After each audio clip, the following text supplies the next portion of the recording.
તો હેલો મિત્રો, તમારું સ્વાગત છે અમારા નવા વ્લોગમાં। તો આજે જવાનું છે અટાણે વાડીએ।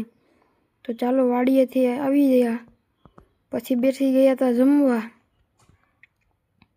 તમારે આ જમવું હોય તો આવી જાઓ અમારા દેશી ગામડામાં। પછી પાછું જવાનું હતું દોસ્તારો હારે વાડીએ। તો અમે નીકળી ગયા બધા મિત્રો વાડીએ।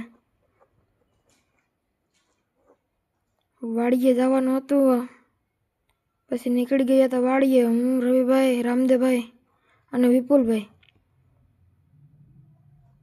પછી વાડીએ પહોંચવા આવ્યા હતા। આ છે અમારો વાડીનો રસ્તો, હાઈવે ટુ હાઈવે। રવિભાઈની આવતા હતા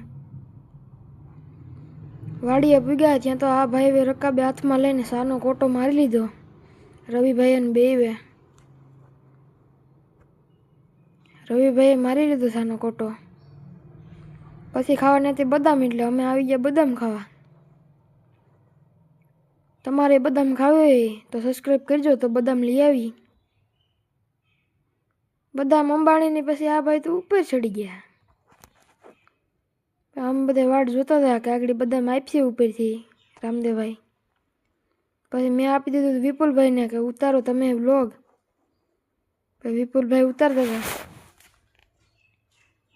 બદામ તો મળી નહીં, પછી રવિભાઈએ ચાલુ કરી દીધું એનું દેશી જુગાડ। વિપુલભાઈ કે એમાંથી શું નીકળે, રવિભાઈ કે એમાંથી કાજુ નીકળે। પછી ફાઇનલી ખાવાની હતી માંડવી, એટલે આપણે ઉપાડી માંડવી।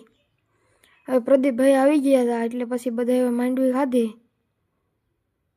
પછી નીકળી ગયા ઘર સાઈડ। અહીંથી પાછું આપણે હાઈવે ટુ હાઈવે નીકળી ગયા। પછી હું ને રવિભાઈ નીકળી ગયા માળિયા ગેસનો બાટલો ભરાવા। આ છે માળિયાનો રસ્તો। માળિયા મારે કપાવવાના હતા વાળ, ત્યાં પહોંચ્યા જ્યાં તો દુકાન પણ બંધ હતી। પછી આ છે શાકભાજી માર્કેટ માળિયાની। પછી દુકાને આવી ગયા હતા ને પછી આપણે વાળ કપાવી લીધા। પછી જવાનો તો ગેસનો બાટલો ભરવો, એટલે હું ને રવિભાઈ નીકળી ગયા ગેસનો બાટલો ભરવા।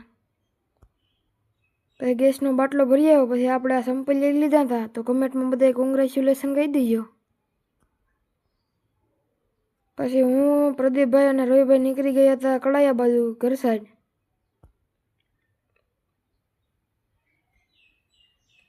પછી ફાઇનલી ઘેરે પહોંચીને નાહી ધોઈને કમ્પ્લીટ થઈ ગયા હતા। હવે આપણે જવાનું હતું કેશોદ, એટલે હું નીકળી ગયો પ્રદીપ